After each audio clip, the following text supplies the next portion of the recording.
green paste to the top of the frames. I think we might be onto something there, possibly, but yeah.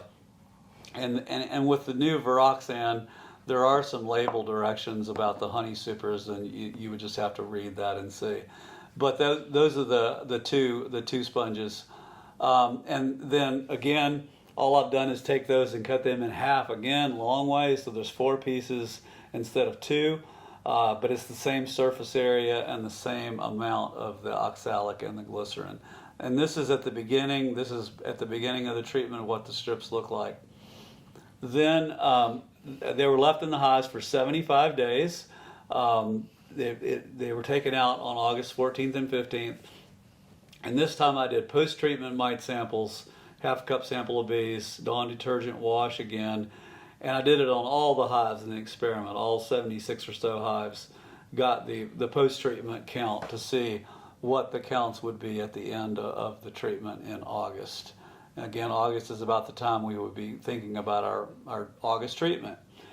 So this is what they look like after being in the hives for 75 days. It was highly variable. Some hives don't remove them at all. Like this one, you can see it's considerably dirtier looking, a little bit of propolis, but for the most part, they haven't removed them at all. How often do you see dead mites on those pads? Not much. You know, I also didn't look really closely and intently. You're probably like me. You tend to kind of get the word. We didn't see a lot either. But I didn't see it. I saw 1 or 2 here or there, but it wasn't anything noticeable on the hives necessarily. This is, these obviously they've started to chew them. You can see there's patches of it already gone. There's a little bit of a plastic mesh in the middle of these. Not all of them have that, but some of them do. And they've started to wear these out and really start to chew them out. Same thing with the narrower strips. These were 75 days later, and they had not really chewed them out very much. And these, they had done a lot more work on. And now, I know you'll notice, a lot of people have noticed this, that the 2 pictures I showed where they removed the sponges better were both blue. So the natural question is, well, maybe they're removing the blue ones better, or did those treat the mites better? And honestly, I don't know. I don't think the color really mattered. I think it was just the 2 pictures that I happened to take were the blue ones. But again, as I experimented with it again this year, I switched away completely from these colored sponges, and Bob did too, to just using the white ones. And so that's another one where they've chewed them out pretty well. Highly useful tool to me, useful for applying any kind of a mite strip or a mite sponge or Formic Pro. I love my hemostats, which are basically just the little locking pliers type thing. You call them fishing pliers or hemostats. You can buy them at your fishing supply store. Put a piece of red tape on the handle so that when you drop it in the grass, you won't lose it. I work without gloves all day long, and so I always struggle with that. If you're putting on mite treatments on hives, you're wearing gloves to touch the mite treatments, but then it still gets all over you anyway. So what I like to do, no matter what the treatment is, you know, strips or otherwise, I like to take them at home, put gloves on at home, break them all up into the individual treatments, put them in a plastic tub, and then when I get to the bee yard, I'm working without gloves all day long, and so it's much handier to me to grab the treatment, whatever it is, with that tool and not touch it with my hands. So I really like doing that. Here's the basic mite sampling setup that I use, pretty similar to what a lot of people do, kind of modified a bit. I use the little easy check with the yellow cap. You'll see the white tub on the left. Take a frame from the brood nest. I like a frame that's sort of partially open brood, partially cap brood. Shake the frame. First, I carefully look at both sides a couple of times and try to find the queen. If the queen's on that frame, try to make sure she's not on that frame. And then after looking at it pretty closely, I don't go through all the frames looking for the queen. I just look for her closely on that one. Shake the bees into the white tub. The bees fall off the frame. Immediately what happens when you do it is half the bees fly up in the air, half the bees stay in the tub like they don't even know how to fly. And the reason is the ones in the tub are the nurse bees, and they haven't flown before. They haven't been out of the hive. The half that fly up in the air just go back to the hive. And then the ones you're sampling in the tub are just the nurse bees. If you do happen to shake the queen off into the tub, it also gives you a nice second chance to look for the queen in the tub. I think through all those samples that I did, I only shook a queen into the tub one time. And I did spot her and put her back in the hive. So that's just take a second and look in the tub. She's really easy to spot on the white background of the tub. The half cup scoop is on the left, the blue scoop. You want a half cup of bees, that's about 300 bees. Then you can see the Dawn dish soap on the gallon jug on the right. Anywhere from 1 to 2 tablespoons of Dawn Ultra dish detergent in a gallon of water. It makes a great mite wash. The tests have been done and it works at least as well as the alcohol wash, better than a sugar shake. The problem that I've had that I wanted to come up with a little bit better system is that in the Easy Check, if you get, first of all, it's hard for me to hold it up and look at it and look at the bottom and count each individual mite along with the little pieces of trash. I don't find it very easy. And so our bee inspector, Lewis, he helped me come up with a better system, and I really like that better now. Also, it allows me to do it at home. I take the Ziploc bags, I mark them with the number of the hive, and then take the sample from the hive. Of course, you're going to have to mark the number on the hive as well. And then I put just a little bit of the solution in the plastic bag, dump my half cup scoop of bees in there, close up the bag, throw it in a little cooler that I bring with me, and I can take the samples home, and I can do them at home in the kitchen. I can get a much more accurate count. It doesn't slow me down in the bee yard trying to get my other work done, and I really like doing it that way. I take them home. The only problem with using the Dawn wash is that it makes a lot of soap suds on the top of the sample container, and so that's why we use this bucket, and you'll see it in a second. Basically, you take the bucket, it's a 1 gallon white bucket, get a 1 gallon paint strainer bag and put it over the top of the bucket. Have a pump spray bottle with water in it, which is the spray bottle just to the right of that, and then you'll see in a minute how we do that. So there's the samples taken from the hives in that yard. I had them all numbered, brought them home, and I think I actually put them in the refrigerator and waited 3 or 4 days before I got around to sampling them, which was a way nicer way to do it. Then here we are in our kitchen. There's Lewis Cobble on the right. He's the Western North Carolina bee inspector for the state of North Carolina. He has a demonstration and research pesticide license. He agreed to help do the counts and oversee what we were doing, and that was great to have him involved. My son Neil is in the middle. I'm to the right. And interestingly, what happened while we were doing this, Lewis is looking over the sliding glass door just past the stove on the right, and he looked over at the door, and there was a black bear had come up on the porch and was staring at us through the sliding glass door. So that was quite an interesting thing to have happen. So in this picture, he can see the bear. Yeah, he's looking over there. You're not and aware, I'm clueless. I have my back to the bear, and that's the only time we have lots of bears. We have electric fences around all our bee yards like you do, and we have bears in our yard quite often. But that's the first time I've ever had one look through the door at us, and it turned and ran away. So. That was pretty interesting to have that happen. But as you can see, we're doing the sampling in the kitchen. Yeah, I like that. Instead of in the field. You take the sample, pull the bees out of the cup, take the solution, dump it right on top of the paint strainer bag. You can see the foam on there. You take the pump spray bottle and you spray and spritz, and it makes the soap foam go away. And then what you end up with is the paint strainer bag stretched over the mouth of the bucket.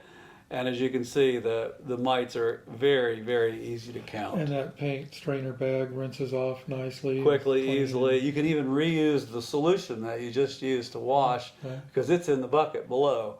So you can just take the strainer off, get rid of the mites, and you could easily distinguish mites from trash. You can see in that picture there's several pieces of What I trash. was saying, is that a stinger? Is that a stinger? And you won't make a mistake. And I thought, if we're doing this, I really want some accurate counts Yeah.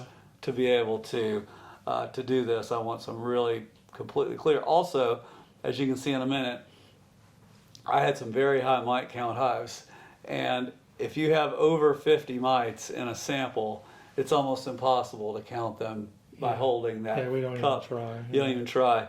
And as you can see, my fear of the untreated control hives was justified. I had one that had ended up with a count of 171. It was the highest mite count that Lewis had ever seen. Okay, that's the Guinness Book of Records there. Broke a record, but I could count every single one of the 171 on top of here. I had to put them in little groups of 5, but I was able to count them all. So here's the results from the first of the test yards. This is the Delozier yard, again, where we had the 4 untreated controls, and this is at the end of the 75-day treatment. The control group of 4, the average mite count was 72, which is 8 times the threshold. So my fear of the untreated was justified.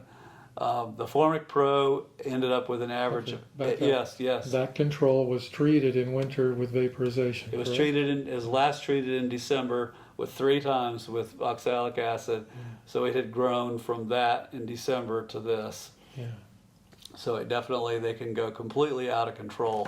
A lot of people have asked what happened to the hive that was 171. Yeah. Because once I'd made the sample at home, I said, oh, I've got to get back out there to the bee yard and see what's happening in that hive.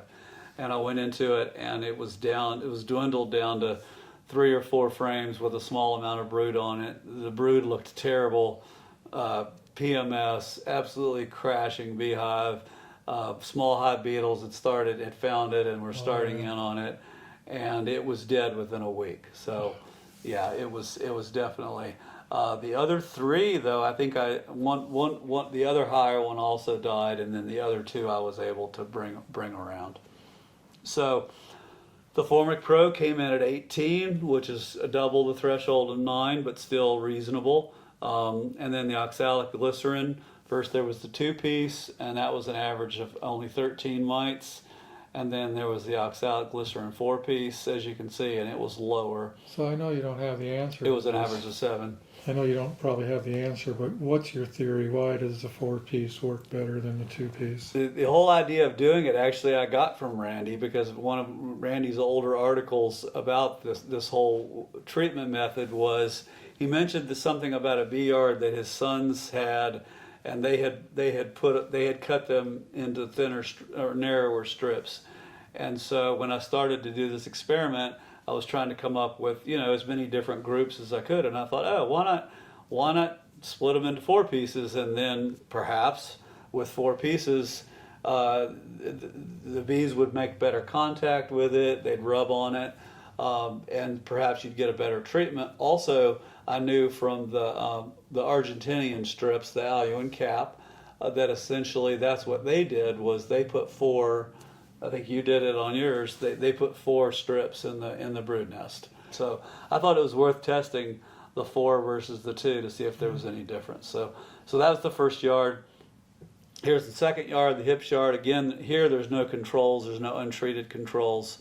The Formic Pro did a little better. It came in at 10, which is just barely over threshold. The oxalic glycerin 2-piece came in at 13 average mite count.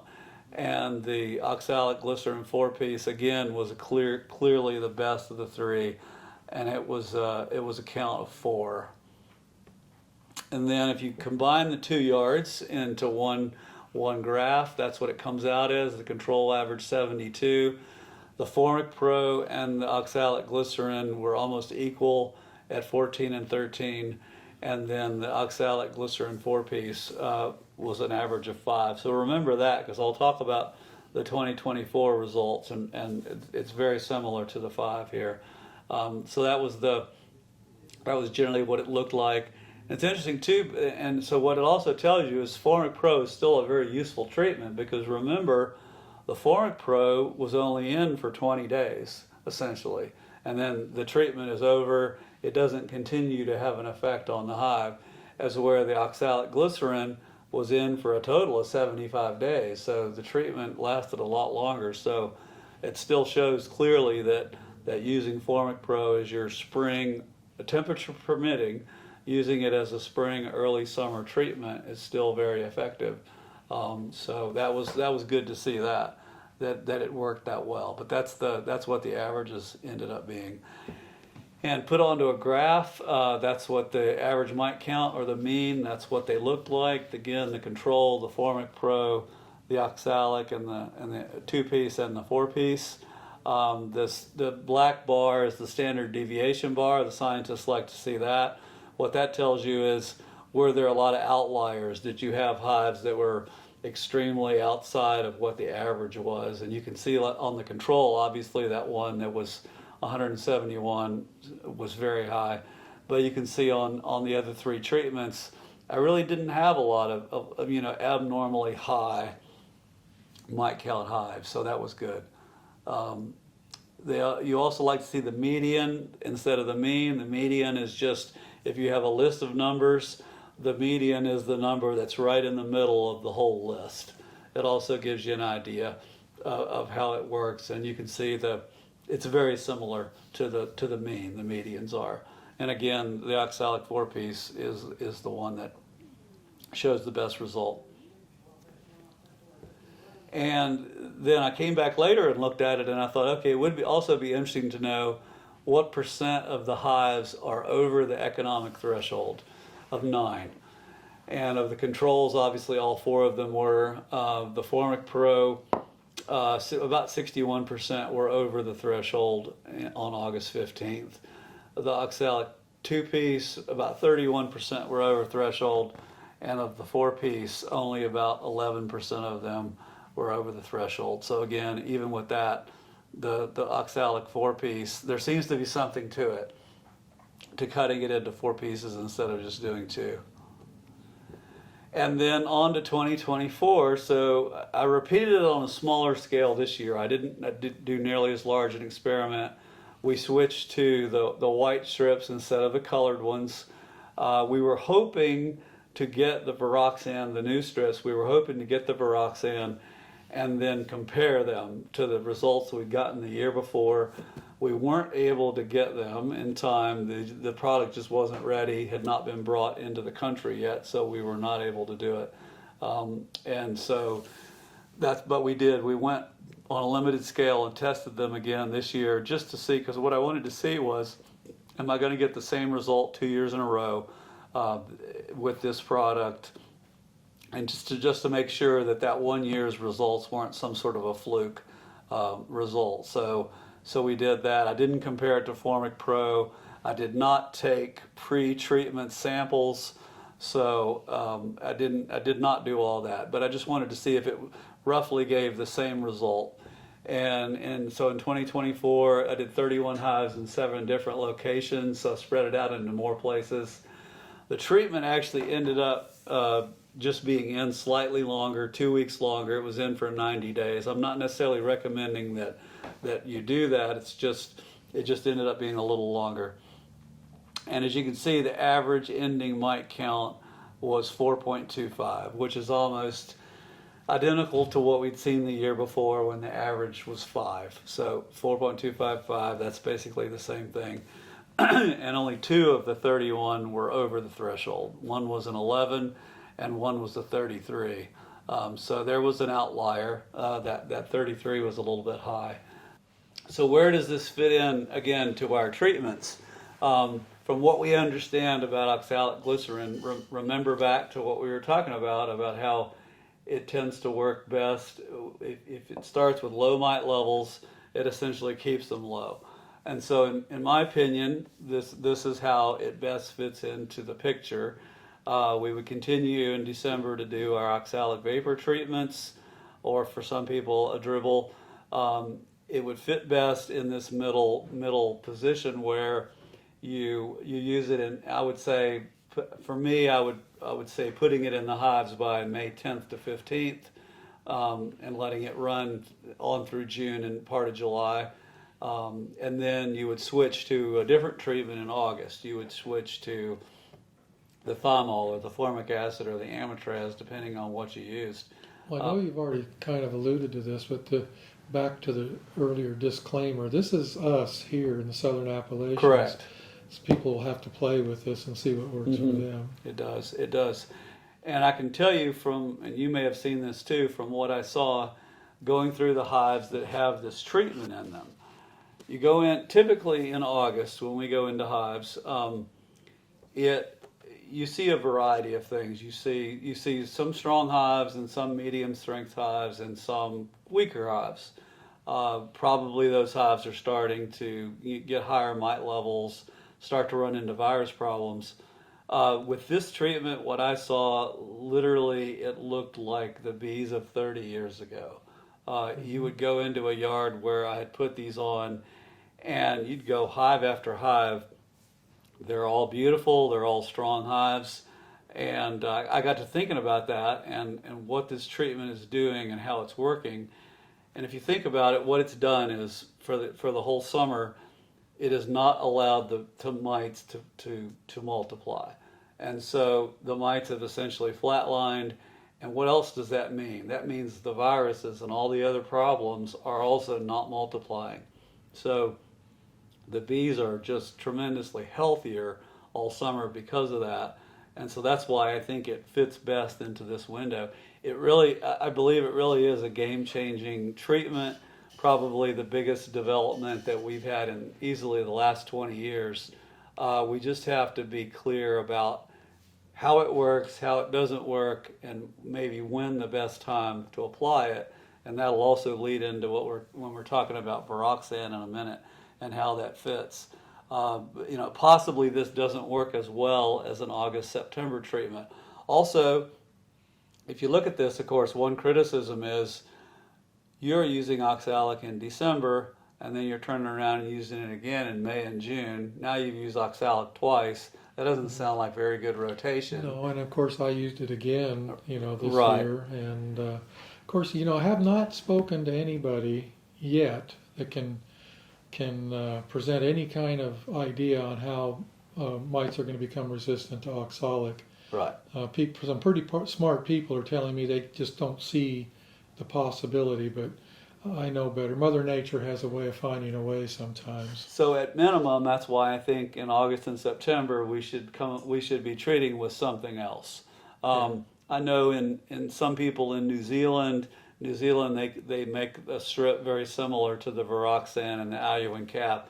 They make a strip that's very similar, and their people there are already using it year round. Yeah. They're using it 3 times a year, or they're using it all year round, literally just leaving it in their hives. I don't think that's a good idea. I think we should do rotation. It is true what you said of the natural substances that we use in beekeeping for mite control, which is the thymol, the formic acid, and the oxalic acid. They're all 3 things that occur in nature. Up till this point, some of those have been used for as long as 40 years in Europe. Europe actually got the mites before we did, and so there's places there they've been treating mites for 40 years. And the 3 natural substances that we use, oxalic, formic, and the thymol, nowhere in the world, somebody may correct us on this, but nowhere in the world have mites developed resistance to any of the 3 naturals. They've developed resistance to all the chemical treatments somewhere, if not everywhere. But there's something about those natural substances that the mites seem to have a really hard time evolving any sort of resistance to. And it's not to say it couldn't happen. Like Randy also said that, don't bet against Mother Nature. It could potentially happen, but I think the best strategy is don't use it year round.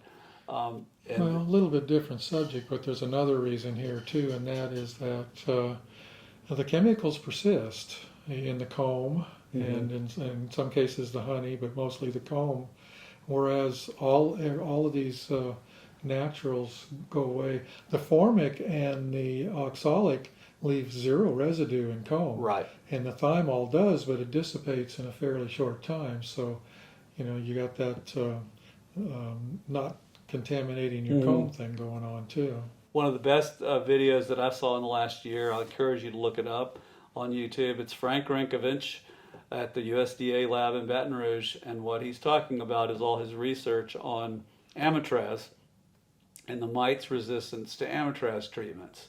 And the most interesting takeaway from it was the problem was the resistance to the amitraz really showed up in situations where people were using nothing but that over and over and over.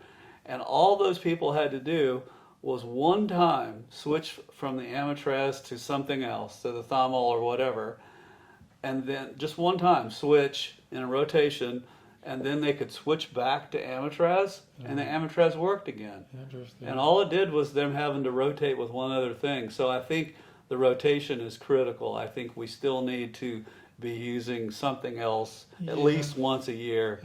But then this also brought up another question. I look back at the talk. I've done it a couple of times, and a question I got. But what about mite testing itself? The value of doing these mite sampling and the mite testing. And so the question I've gotten was, but can I skip the spring and early summer mite treatment? What if I sampled my hive in May and got a 0 or a 1? Doesn't that mean I can just wait until August to treat my hive? And I thought, bingo. I thought, look, all of a sudden the light bulb went off, and I go, well, yeah, but okay, what about those, in this experiment I just did, what about those 4 hives that didn't get a treatment? Okay, here they were. These were the 4 control hives. So this was at the beginning of the experiment. These were the 4 mite counts. They were a 1, a 1, a 4, and a 2. And the one that ended up, I'm sorry, it was 177. Actually, it wasn't 171. So it went from a mite count of 1 on May the 30th to 177 on August 14th. And the next 2 weren't too much better. They went from a 1 to a 34. The only one that looked pretty good was the last one. Maybe I got some mite-resistant bees there. I don't know. But you know, you could have tested that in hive number 21. You could have tested it in May and gotten a 1, and then said, I don't need a treat.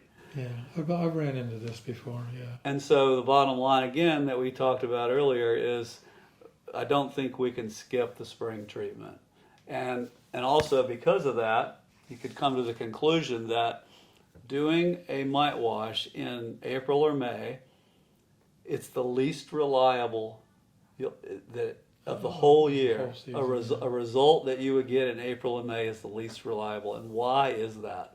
Other people have said that, but why is that so unreliable? Don't believe it. I mean, you can believe it if you do a mite sample in August, it's a pretty usable number, but in April and May it's not. And this is why. April and May is the peak of brood rearing in most areas, and mite wash testing can be inaccurate. You just have so much brood in a hive that you could have a significant number of mites in there, but almost all of them are going to be under-capped brood. And so you could take a mite sample and it essentially doesn't tell you very much. So that's something to be aware of. So my advice, even if you're working with bees that you're trying to build up some mite-resistant genetics, design a plan. Design your annual 3 treatment plan well ahead of time, and buy the necessary and equipment and treatments to do it well ahead of time. And then I'll just say this as a disclaimer too. This method, the oxalic glycerin sponges, is not yet approved or registered for use in beehives. More testing is needed in more states. And that leads us to VarroxSan. So then it finally has come out. Just about a month or 2 ago, it finally came out. This is the new registered form of the oxalic glycerin treatment. When you first look at it, it looks a lot like the strips from Argentina. It looks almost identical. I talked to the representative of the company at Louisville at the Bee Expo, and I asked them, I said, your product looks pretty much the same. Is it the same product? And they said no. They said our production process is different, and our product is different, so they are claiming that it's not. Though interestingly, the Aluin cap is made in Argentina, and this one is made in Uruguay, which are bordering countries. And so they're obviously, using the experience in South America, but I don't know if there's any connection between the two. So then, and this has been released. So now the question is this, and this is, to me, this is the single most important question with VarroxSan. And I've asked it to two different representatives of the company at two different meetings. And the question is that we all need to ask, does this work as a treatment that could knock down high mite levels to a low mite level? It seems to suggest that on the label. I asked the representatives of the company, and they said yes. They are going to make the claim that this does work, knocking high mite levels down to a lower mite level. That would be opposite of all the experience that's gone before with the strips from Argentina, the sponges, the blue towels. Everyone else has said, no, this only works if you start with a low mite level and it keeps it low. So they are making that claim at this point that it will do both, that it could work a low level, keeping it low, or it could work a high level, knocking it down to low. They have the experiments, and they're making that claim. I hope they're right. That's great. I want to support the company. I'm really excited about the product, but I think what we're going to need to do is see whether if that really holds true when other people test the product. Right now, there's two tests that are just wrapping up that are attempting to answer this is the most basic question. And the first one is in Wisconsin. My friend Doug Holterman, I just talked to him yesterday, and he just wrapped up his experiment. They did it on 60 hives in Wisconsin. He's going to present the results this weekend, actually, at a bee meeting in Wisconsin. He's going to say the results. And of course, they didn't put the strips in until August because they weren't available till August. So they put them in August and did an experiment to see. And I can't summarize the results because I haven't really seen them, but that should be out.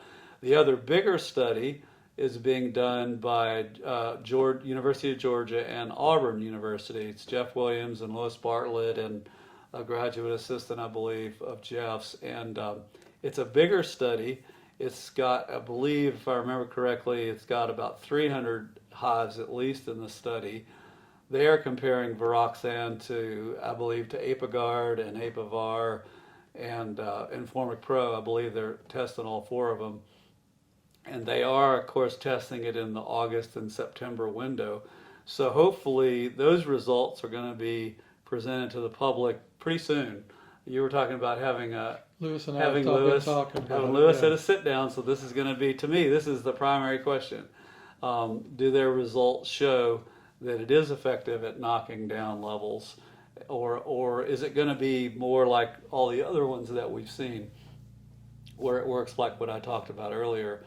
And even so, if it only works as the mite suppressant, it'll still be great. It'll still be good. The risk, to me, the risk for the company is that if they make the claim that it is successful at knocking down higher to lower, let's say that doesn't work as well as they're claiming it does.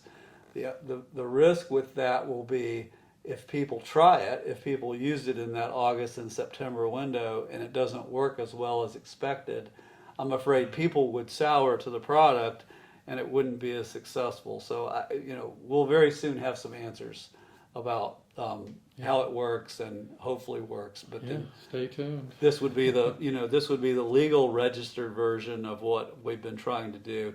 There's possibly other companies that are also trying to bring forward to market something like the sponges that we used. I'm not sure. I've heard there is, but I don't know who that is or anything. So stay tuned. I'm highly supportive of this product and what's happening, and looking forward to hearing what people have, what the research independent is showing. And the other question I asked of them was, have you added something else to this? is there something other than just oxalic, glycerin, and the cardboard strip? Is there some third ingredient that is making this product distinctive or different or more effective than the other versions? And they said, I've been told no, that there's no adjuvant or any other additional ingredient. And so I assume that that's true, but it'll be interesting to see how it actually works. So stay tuned, as you said. And this was from VarroxSan's. The EPA label has actually been out since December, and these are just a few of the highlights from the label. Its use is permitted with honey supers on, though there are some conditions. You'll have to read it on the label. 4 strips per brood chamber. Essentially, it's basically 1 strip per 2.5 frames of bees. That part of the labeling is slightly confusing, and I've talked to Dave Westervelt, who's the representative for the company. He's saying no more than 4 strips per hive total. Other things I've read said you can do up to 6 strips per hive. So there seems to be, it's a little unclear on that. The instructions say 1 strip per 2.5 frames of bees. It doesn't say brood, it says per 2.5 frames of bees. But then Dave also told me that the strips should be in contact with brood. They shouldn't be in a part of the hive where there's no brood. So they should definitely be between frames that have brood on them. And if for some reason the cluster shifts and those frames don't have brood on them, then you actually need to move the strips to where they're always in contact with brood. So that's interesting. They're left on the hive for 42 to 56 days, which is a little bit shorter than what we were doing in the experiment with the sponges. And this is an interesting thing at the end. It says treat when mite infestation reaches 1 to 2%. So that suggests to me that they're suggesting that this would work better if you would put them in there before the mite levels got too high. Mm-hmm. That part was interesting. And also 1 to 2% infestation level would be 3 to 6 mites in a 300 bee wash. So anyway, that's the story with VarroxSan. I hope I've been fair with it, and we're excited to find out what the results will be. So, but again, I go back to this, which I had the slide earlier. From what we understand with oxalic and glycerin, the timing is critical, and it's most effective early in the season with low mite levels, and it basically suppresses them and keeps them low through the season. And that's, again, this goes back to David Peck too. He was saying most effective when the mite infestation rate at the start of your treatment is at or below 2%. So that's when you want to get the treatment on, and you start low and keep it low. Yeah. Ask any commercial beekeeper in the country, and they'll tell you you'll be most successful if you never let the mites get high. That's right. Yeah. If you just keep them low all the time. Also, at the end, I'll just give you 2 examples. 2 friends of mine that I work with. I know people get tired of listening to me and what I do, and so I thought, okay, I'm gonna give an example of 2 people that I work with regularly and what they've done on their hives and what their success rate was, to just give you a view of what's possible. This is my friend John, lives in Asheville, has some hives in the city and some outside of the city. He has about 17 hives. This was his treatment schedule in 2023, pretty similar to what I was doing. He does the oxalic vapor in December. He did it twice, not 3 times, but he did it twice, 7 days apart in December. In June, he followed that up with Formic Pro. Again, now with Formic Pro, some of you I know in June, that would be too late. That it would probably just be too hot where you are to use Formic Pro in June. But even in Asheville, that can be too hot. But we had a cooler June. I would push it back into May, but he didn't get it on until June. But he did the 1 pad followed by the 2nd pad 10 days later. Then in August, he used the thymol, but he used the thymol form that people don't use it as much as the other. Do you sell the Apolife VAR in your store? No, but we probably will. I was familiar with it before Brushy Mountain went out of business. There was a distributor back when, and it's a good product. It's a little bit more labor. The bees do have a tendency to kind of grab the little green wafers and drag them down through the frames and throw them out the front door. It's all he's used for probably the last 5 years. It's been his go-to for the thymol. And he's had amazing results. Over those 5 years, he's hardly lost any hives at all. I know this isn't about Apolife var, but there's a little trick for that, dragging the wafer out. And I learned this from Jennifer Berry at the Bee Lab. They just wrap the wafer in 1/8" hardware cloth or something like that. And they bees couldn't drag it out. And you can see, so essentially he's following the same pattern like we talked about of 3 treatments per year, well spread out. This was his result in spring of 2024, 100% survival, all 17 hives. I asked him, did you have even a single weak hive? He said no. Interesting. They were all, and then I said, is that pretty close to the same result you've had for the last 4 or 5 years? He says, yes. He says, I hardly ever lose a hive. So he stays on top of the treatment. All those treatments are organic, natural treatments. There's not a chemical in there. So he had great success. This is my friend Scott Davis. Similar result, 24 hives. His treatment schedule is pretty close to the same. It's actually a little more. December, January, he did the oxalic vapor. He did the 4-gram dose twice.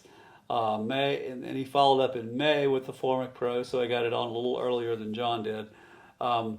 He had one, but again, he had the 1 pad followed by the 2nd pad 10 days later. He did that in May. In August, he used the Apiguard like we use, the thymol. This is the way I like to do Apiguard. I like to split it into 3 doses. Do 35 grams each dose, and that brings you to your 100-gram total dosage. I do 35 grams 3 times, and I do it about 7 to 10 days to 12 days apart, somewhere in that range. So that's how he did it. That's how I do it. And then he even followed it up in October with a single formic pad. He didn't do the 2nd pad. He just did the single formic. He thought, I'm just going to kind of clean them up a little bit at the end after doing the, which is sort of like what you did with putting the oxalic on again. So this is again close to the 3 treatment, and again came through 24 hives, 100% survival. I said, did you have even a single weak hive in the 24? And he said no. They all looked good. So, that's generally, and again, he didn't use any chemical treatments.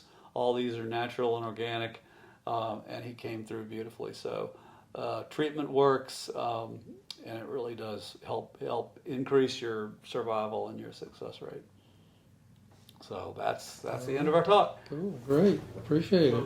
So can I say something, and you don't have to put this in there, but can I say that I think it's really important that you mentioned in any beekeeper's program, IPM there, that they go ahead and have their processes in place, and that they have their products in place. Yep. And they don't just get them as they need them. Yeah. That they have it in place.